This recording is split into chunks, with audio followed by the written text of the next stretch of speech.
মঙ্গল হচ্ছে শক্তি ও সাহসের প্রতীক, আর শনি কঠোর তপস্যা ও ধৈর্যের প্রতীক।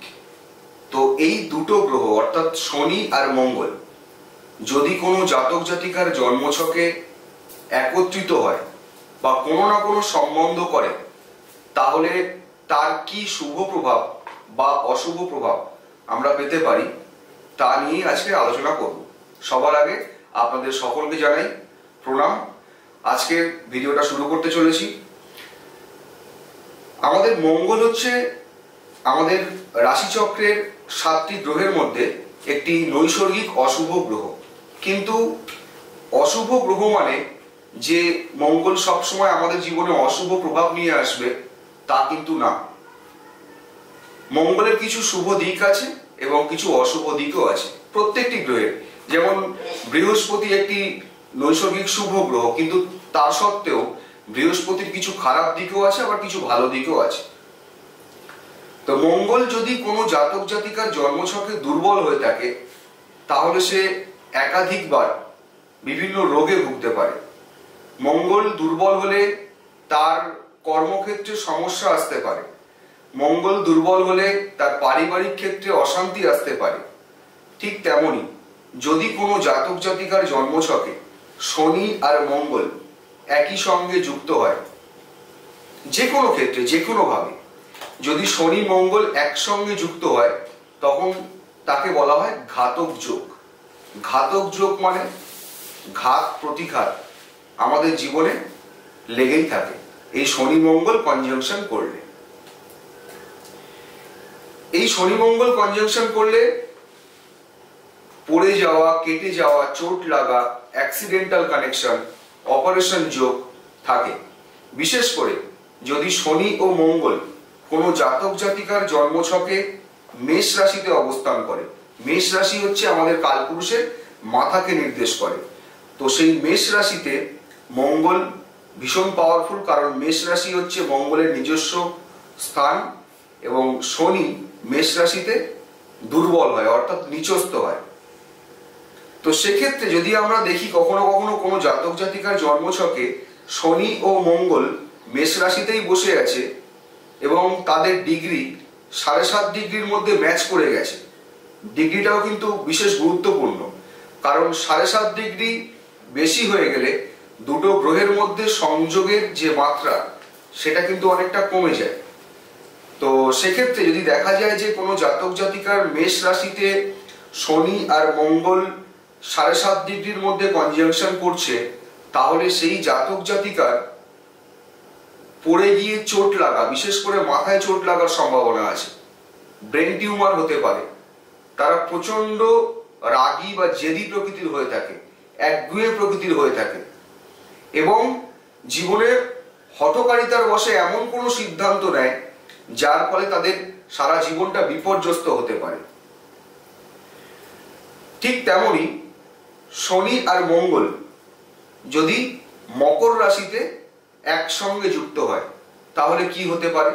তাহলে কিন্তু এই যোগটা বিশেষ শুভ ফল দেয় কোনো জাতক জাতিকার ক্ষেত্রে। কারণ মকর রাশি হচ্ছে শনির নিজস্ব স্থান, মানে স্বক্ষেত্র, আর মঙ্গলের মকর রাশি হচ্ছে উচ্চস্থ স্থান, অর্থাৎ মঙ্গল মকর রাশিতে ভীষণ পাওয়ারফুল হয়। তো শনি আর মঙ্গল যদি মকর রাশিতে কোনো জাতক জাতিকার বসে থাকে, তাহলে সেই জাতক জাতিকার জন্মছকে তাদের এডুকেশনাল সেক্টরটা খুব ভালো হয়। তারা ইঞ্জিনিয়ারিং সেক্টর নিয়ে পড়াশোনা করতে পারে, তারা মেডিকেল সেক্টর নিয়ে পড়াশোনা করতে পারে।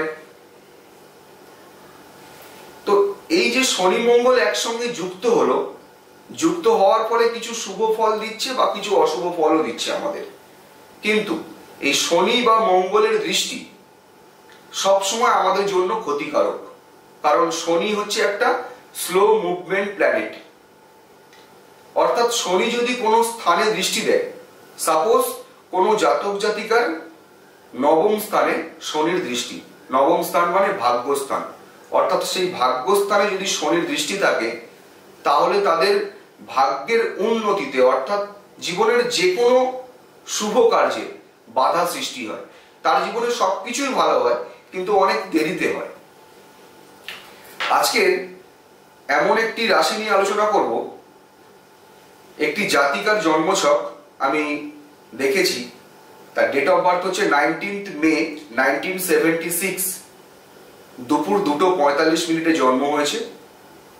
জাতিকার জন্ম হচ্ছে কন্যা লগ্ন, কন্যা লগ্নে জন্ম হয়েছে এবং রাশি হচ্ছে মকর রাশি। মকর রাশি মানে কি?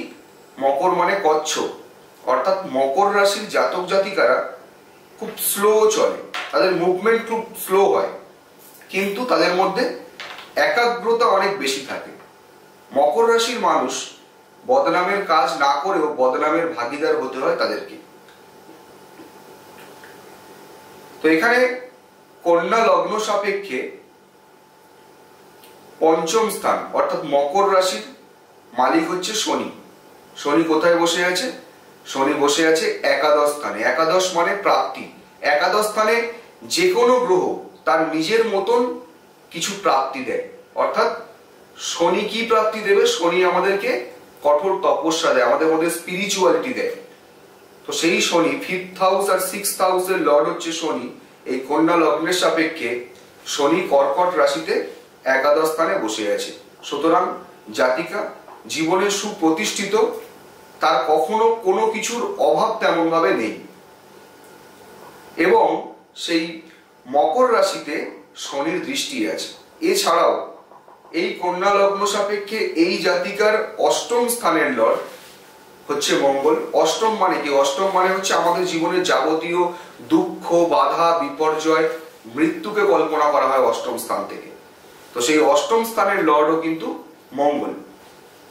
শনি আর মঙ্গল একই সঙ্গে কর্কট রাশিতে অবস্থান করছে। শনি আছে 4°52' এবং মঙ্গল আছে 8°5'। অর্থাৎ তারা 7.5 ডিগ্রির মধ্যে অবস্থান করছে। এর ফল কি হতে পারে? আমি জাস্ট এটা আপনাদের সামনে একটা এক্সাম্পল হিসেবে দিচ্ছি যে শনি মঙ্গলের যোগ কতটা ভয়ঙ্কর হতে পারে, আবার কতটা ভালো হতে পারে। এই শনি আর মঙ্গলের এই যে যোগাযোগ এই জাতিকার জন্মছকে, তার ফলে সেই জাতিকা জীবনে সুপ্রতিষ্ঠিত, তার কখনো আর্থিক সমস্যা কোনোদিন হবে না। তার জন্মছকে চাকরি করার যোগ আছে, তার নিজের বাড়ি বা নিজস্ব প্রপার্টি, উত্তরাধিকার সূত্রে সম্পদ প্রাপ্তির যোগ আছে। কারণ অষ্টম স্থান থেকে আমাদের প্রপার্টি বিচার করা হয়। কিন্তু ভালো যেমন হলো, খারাপও তো নিতে হবে। খারাপ কি হতে পারে? অষ্টম স্থান থেকে আমাদের দুঃখ, বাধা, মৃত্যু সম যন্ত্রণা বিচার করা হয়। তো সেই অষ্টম স্থানের লর্ড মঙ্গল একাদশ স্থানে থাকার জন্য সেই জাতিকার জীবনে সবকিছুই আছে, কিন্তু মানসিক শান্তি একেবারেই নেই, মৃত্যু সম যন্ত্রণা সে পেয়েছে। এবারে দেখতে হবে শনি মঙ্গল ঘাতক যোগ মানেই যে জীবনে অ্যাক্সিডেন্টাল কানেকশন বা দুঃখ পাচ্ছে এরকম তো ব্যাপার নয়। পার্টিকুলার কোন জায়গা থেকে প্রবলেমটা হচ্ছে সেটা দেখতে হবে।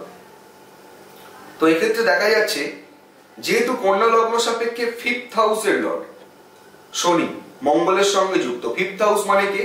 5th হাউস মানে সন্তান। 5th হাউস থেকে সন্তান বিচার করা হয়। সেই 5th হাউসের লর্ড 8th হাউসের লর্ড মঙ্গলের সঙ্গে যুক্ত। 8th হাউস মানে মৃত্যু, অর্থাৎ সন্তানের অকস্মাৎ মৃত্যু হয়েছে। এর কারণ একটাই, বর্তমান সময়ে ওই জাতিকার শনির দশা চলছে এবং শনি মঙ্গল দ্বারা এফেক্টেড। আর শনি 5th হাউসকে কল্পনা করছে। 5th হাউস মানে সন্তান, 5th হাউসের লর্ড শনি। তো স্বাভাবিক কারণে এই শনি আর মঙ্গলের যে কনজাংশন আছে জন্মছকে এবং শনির দশা চলাকালীন সময়ে ওই জাতিকার জীবনে অপ্রত্যাশিত কোনো দুর্ঘটনা ঘটেছে। এরকম কোনো যোগ যে কোনো কারোর জন্মছকে থাকতেই পারে। তো এই যোগ জন্মছকে যদি থেকে থাকে তাহলে অতি অবশ্যই জন্মছককে সবার আগে ব্যালেন্স করা উচিত। অনেকে বলে প্রতিকার করে দিই, কিন্তু আমি তো বলি প্রতিকার বলে কিছু হয় না। আপনার যা আছে আপনার তা থাকবেই।